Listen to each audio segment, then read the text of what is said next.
नमस्कार दोस्तों, सुनी सुनाई कहानी एच के जैन की जवानी में आपका स्वागत है। मित्रों, एक महात्मा जी जंगल से एक नगर में भिक्षा के लिए आते हैं। नगर के प्रवेश द्वार पर वो देखते हैं कि वहाँ बहुत ही एक सुंदर वाक्य लिखा हुआ है कि मनुष्य सब कुछ कर सकता है। इस वाक्य को पढ़ कर के वो आगे बढ़ते जाते हैं और राजा के महल के नज़दीक पहुँचते हैं। राजा के महल के नज़दीक पहुँच कर के वो क्या देखते हैं कि जो राजकुमारी है वो महल के झरोके से नीचे झांक रही है। उनकी नज़र राजकुमारी के ऊपर टिक जाती है और वो उसके प्रति आकृष्ट हो जाते हैं। वो महल के अंदर राज दरबार में प्रवेश करते हैं और राजा से कहते हैं कि हे महाराज, आपकी जो पुत्री है, जो राजकुमारी है, मैं उसके साथ विवाह करना चाहता हूँ। राजा और अन्य दरबारी इस बात को सुनकर के आश्चर्य में पड़ जाते हैं कि महात्मा जी क्या कर रहे हैं। महात्मा जी तो उस नगर में भिक्षा मांगने के लिए आए थे, लेकिन उनका ध्यान राजकुमारी पर चला गया।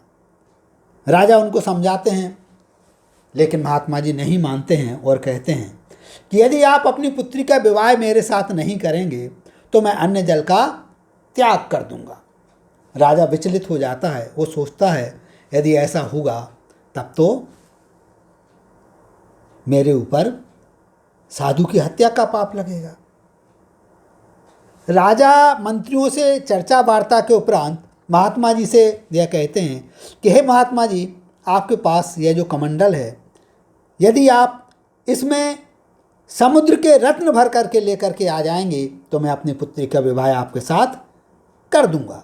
क्योंकि राजा और मंत्रियों ने यह चर्चा की थी कि यह कार्य तो महात्मा जी कर नहीं पाएंगे और इस कारण से फिर ये मान जाएंगे। लेकिन महात्मा जी कहते हैं कि मुझे आपकी बात स्वीकार्य है, और वो वहाँ से चल देते हैं। उनके मन में केवल एक ही बात चल रही थी कि मनुष्य सब कुछ कर सकता है। बढ़ते जाते हैं, समुद्र के किनारे पहुँचते हैं। समुद्र के किनारे पहुँच कर के अपने कमंडल से समुद्र का जो जल है वो फेंकने लगते हैं। समुद्र के जल को फेंकते फेंकते काफ़ी वक्त गुजर जाता है। लोग बाग आते हैं, बोलते हैं कि आप क्या कर रहे हो, समझाते हैं, वो जाते हैं, कुछ नहीं होता है। कुछ लोग उनको पागल कहते हैं। अनेक प्रकार की बातें उनको सुनने को मिलती हैं। काफ़ी वक्त गुजरने के बाद जब वो अपनी इस क्रिया को नहीं रोकते हैं तो एक विशिष्ट प्रकार का व्यक्ति वहाँ पर प्रकट होता है। वो भी समझाता है, बुझाता है आप यह क्या कर रहे हैं। उनसे महात्मा जी सारी घटना बता देते हैं और यह कहते हैं कि चूँकि मुझे राजकुमारी से विवाह करना है और इसलिए मुझे यह शर्त पूरी करना है।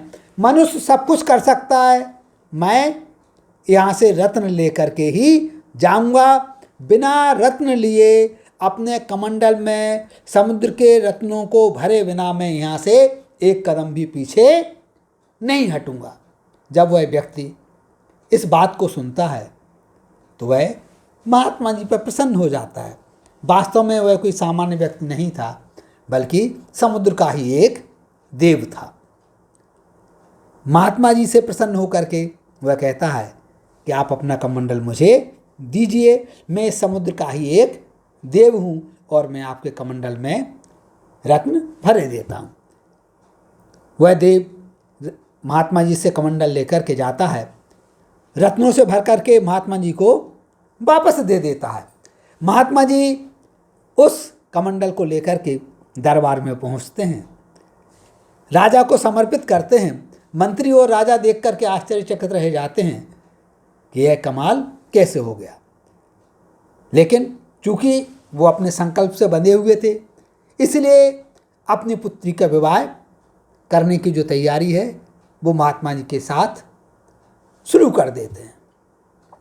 तैयारी हो जाती है।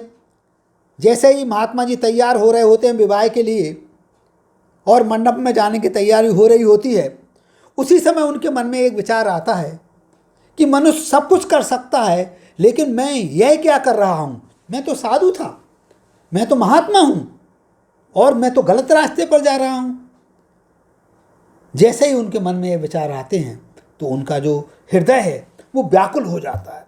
उनको अपनी गलती का एहसास हो जाता है और राजा से वो क्षमा मांगते हैं, अपनी गलती को मान जाते हैं और कहते हैं कि मुझे माफ़ कर दीजिए। ऐसा कह कर के अपना खाली कमंडल लेकर के वो जंगल में अपने गुरुजी के पास पहुंचते हैं, सारी घटना उनको बताते हैं। गुरुजी से अपने महाराज से प्रायश्चित लेते हैं और पुनः सद्मार्ग की ओर बढ़ जाते हैं।